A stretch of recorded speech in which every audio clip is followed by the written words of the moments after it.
Господин Јакимовски, се кандидирате за председател. Може да ни кажете зошто граѓаните да го дадат гласот за вас? Што е тоа по кое што сте вие различен од другите кандидати?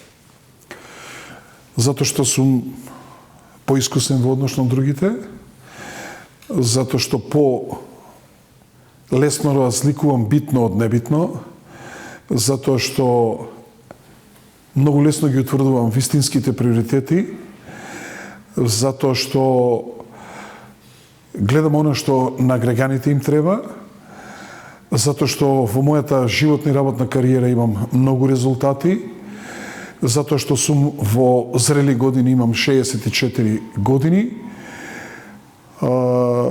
имам прекрасно семејство, сето во животот сум го видел, и јас сега веќе не ми треба ништо, јас практично се борам да испишам историја и ништо повеќе тоа. Не го подпишавте кодексот за фер избори, ниту за претседателските, ниту за парламентарните избори. Меѓу другото, не се согласувате со сумата што се доделува за, ајде да речеме, големите партии во споредба со малите партии. Што велите евентуално да се укине таквата законска одредба и воопшто државата да не доделува пари за партиите, партиите сами да се финансираат? Не може така, или ќе биде по моје, или ќе си ја земам топката, нема да играме. Нема игра. Идејата да има државно финансирање на медиумското представување на кандидатите за пратеници и за председатели е да се потикне политичкиот плурализам. И пред се идејата за вакво државно финансирање да се потикне и да се подржи ако има нова идеја, ако има нова програма, ако има нова партија, а не идејата да се isfinansiraат партијата што е на власт и да се isfinansira главната опозициона партија, уште една-две партии не. Мислам, скроз наопаку е свртена целата таа работа. И да земеме дека мора да има некој критериум, бидејќи се тоа парламентарни партии, ама кај председателите, услов да исполниш за да се кандидираш за председател има два. Или да те предложат 30 пратеници, или да собереш 10.000 подписи. И ти стануваш председателски кандидат.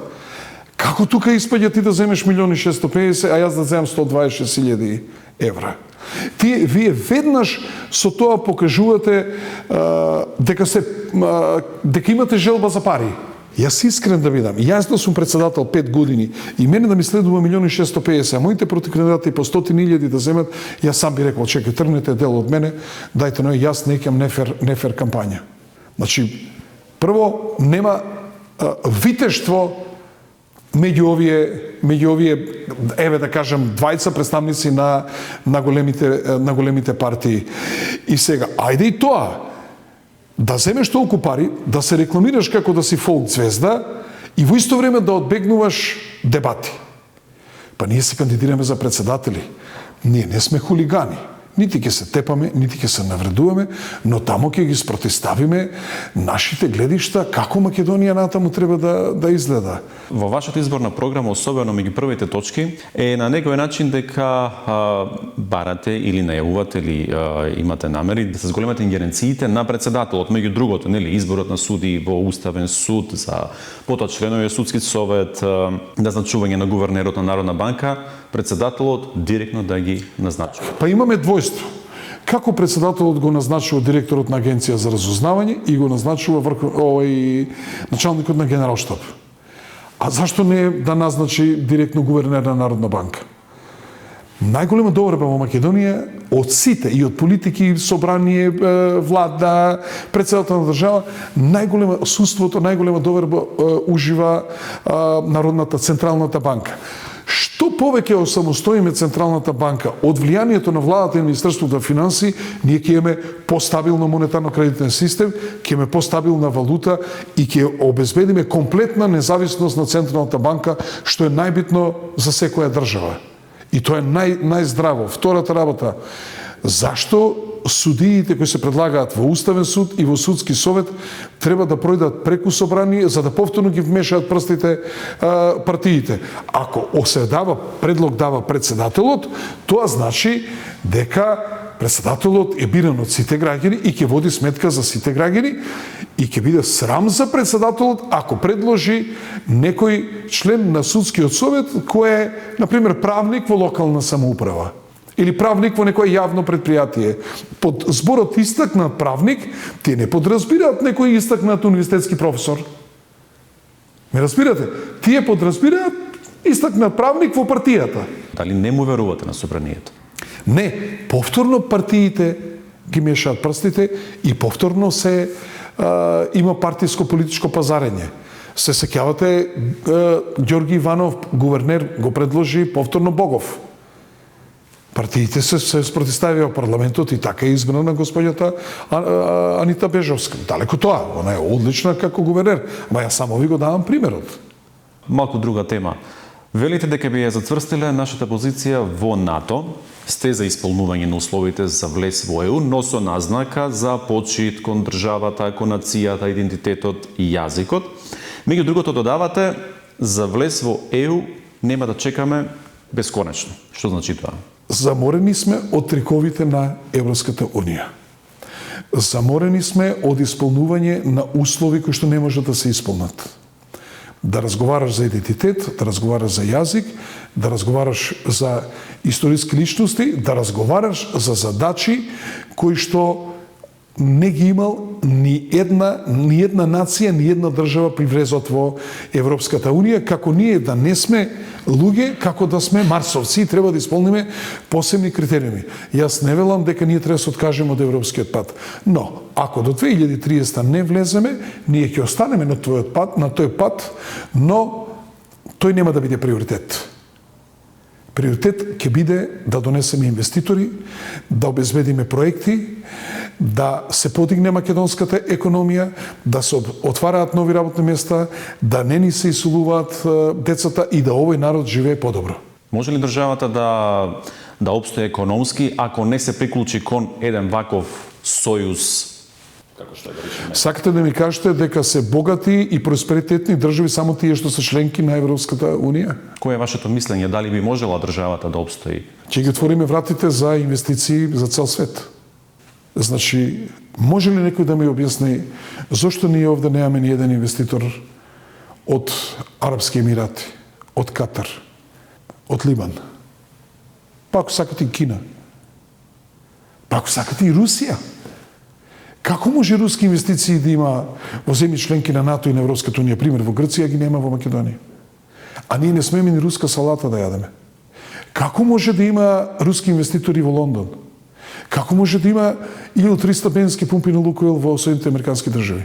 Како може овие од Саудитска Арабија, од Катар и така натаму да ги има во Лондон, во Париз, во Берлин, во Вашингтон, во Њујорк, а да ги нема во Република Македонија? Јас само тоа го барам и ништо повеќе. Што има таму, да има и кај нас. Но да имаме таа аутоцензура дека ние сме треба да бидеме само дел од европското семејство и дека да одиме со паролата Европа ќе не храни, а НАТО ќе не брани, таа е погрешна теза. Ние мора да се ги решаваме проблемите сами и ние да не се разбереме погрешно. Ние мора да бидеме дел од интегративните процеси. И Македонија мора да се труди да биде дел од Европската Унија. Ама ако гледаме дека таа работа не ја бива, ние треба да бараме решение за подобар животен стандард на граѓаните. И ќе кажам уште нешто. И стратешкиот партнер и цела Европа се наоѓаме во сериозни проблеми. Ја губиме Африка како сериозен човечки и ресурсен потенцијал, ја губиме Африка како извор на ефтина атомска енергија и тоа не може да не предизвика потреси во европското стопанство.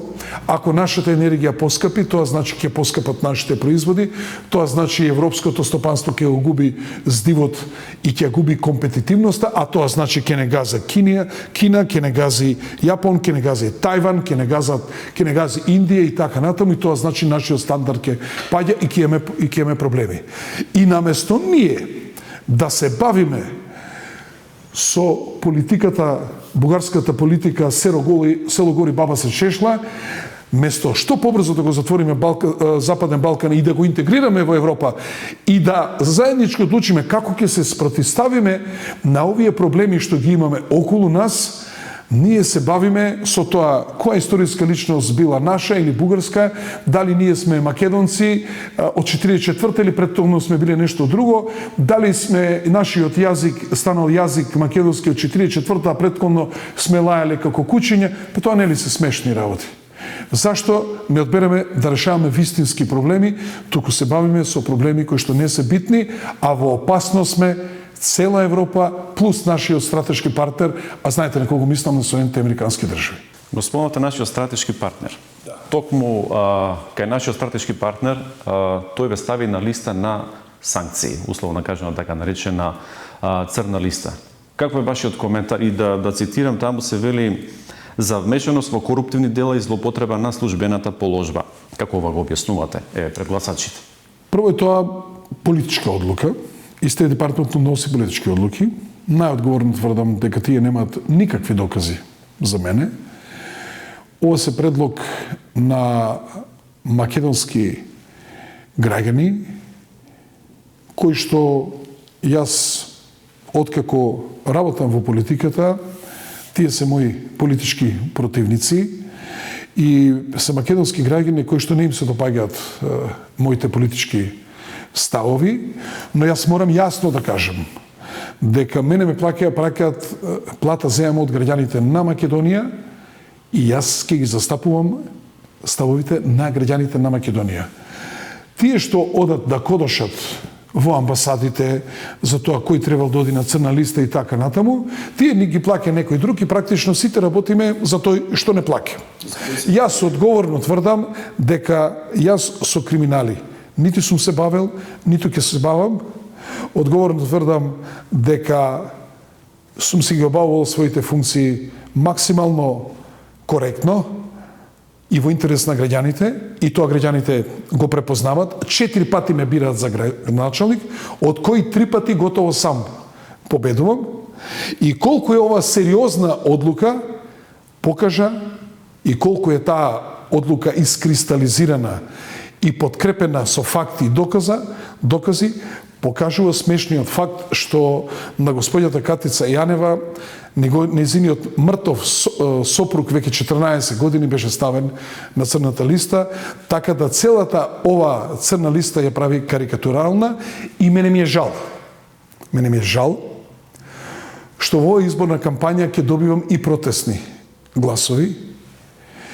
Има многу граѓани кои овој чин го оценуваат како мешање во внатрешната политика на Република Македонија и директно мешање во изборната кампања и навистина тоа не го сакам и во исто време мислам дека ваквиот начин на жигосување на одредени политичари кои поштено и честно се борат за подобар живот на своите граѓани, само го зголемува антиамериканското расположение во Република Македонија, што јас не го сакам, туку напротив, високо го ценам партнерството со Соединените американски држави. Токму во таа насока, каква е вашата визија, доколку бидете избран за председател, каква е вашата визија да водите политиката со САД, да речеме се среднувате со нивни лица, а се наоѓате на нивната листа санкции?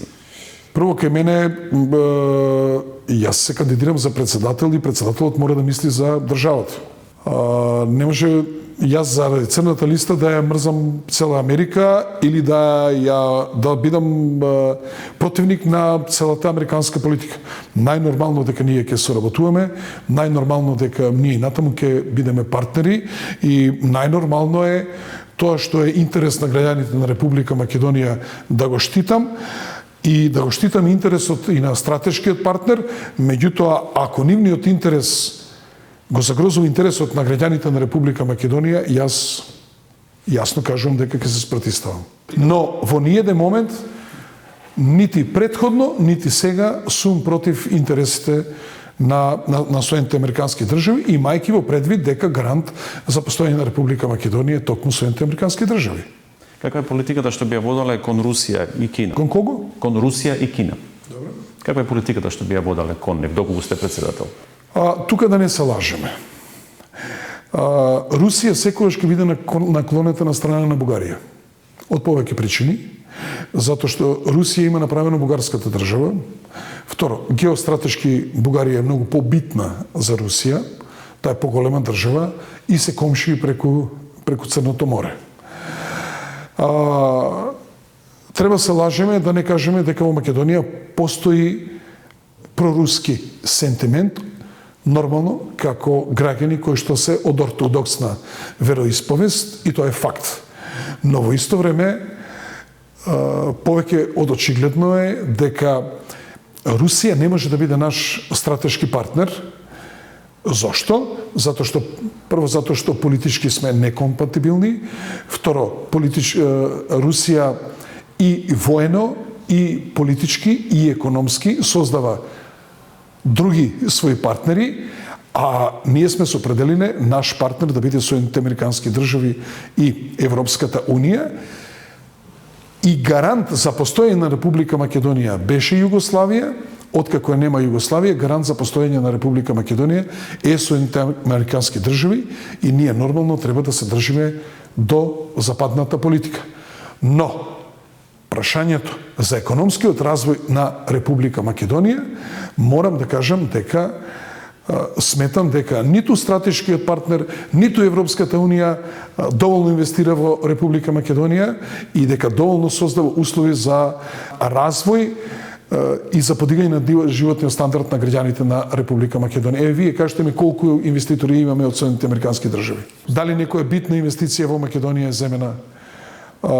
Знам дека вие како кандидат водите сметка за... Водам сметка, да.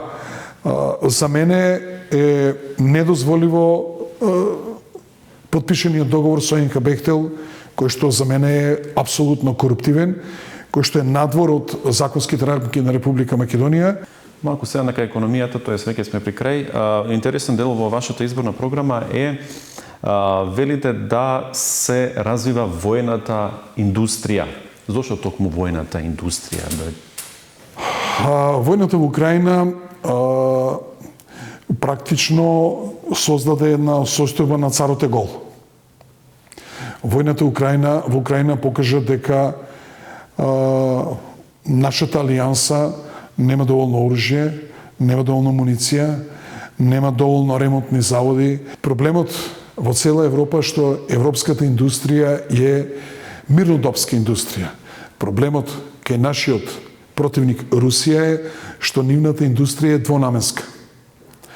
Проблемот е што таму 3,6 милиона руски граѓани работат во наменската индустрија и тие многу лесно се преориентираат на воена индустрија, за разлика од нас, значи од цела Европа, што е тешко да ја проориентираме економијата сега на воена индустрија, што значи дека ние подитно треба да се вклучиме во оваа европска поделба на трудот во делот на наменската индустрија, затоа што цените се добри, се високи.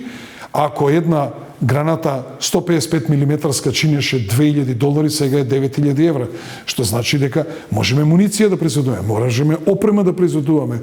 Не викам дека ние можеме да произведуваме, не знам, софистицирани ракетни системи и така натаму, меѓутоа можеме да се вклучиме во овој дел со муниција, со опрема. За крај, доколку не влезете во вториот круг на претседателските избори, кога ќе дојде денот за гласање за вториот круг, дали ќе гласате на претседателските избори во вториот круг и евентуално дали би го повикале вашето членство да даде глас за некој од останатите кандидати? Историјата покажува дека за моите политички противници сум најопасен кога сум потценет. Потценет сум и во оваа изборна кампања и обично во вториот круг други одлучуваат да гласат за мене, а не јас за нив. И не знам зошто би ја сменил таа навика и во оваа претседателска кампања. Имајќи во предвид дека не гледам фаворит по знаење, по идеја, не гледам фаворит по програма.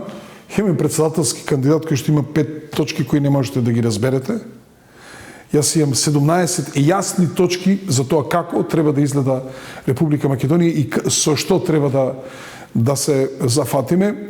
И интересно е што граѓани кои што во живот не сум ги видел, ниту ги познавам, секојдневно ми се јавуваат со желба да ме поддржат, со желба дека ќе ме гласаат и со една сериозна поддршка, главата горе, ти си најдобриот кандидат во оваа изборна кампања, а јас морам да ви кажам дека имам 64 години, јас не живеам, не знам, за нешто материјално или за нешто топрово докажување, јас живеам за историја. Господин Јакимовски, јас ви благодарам за разговорот. Благодарам.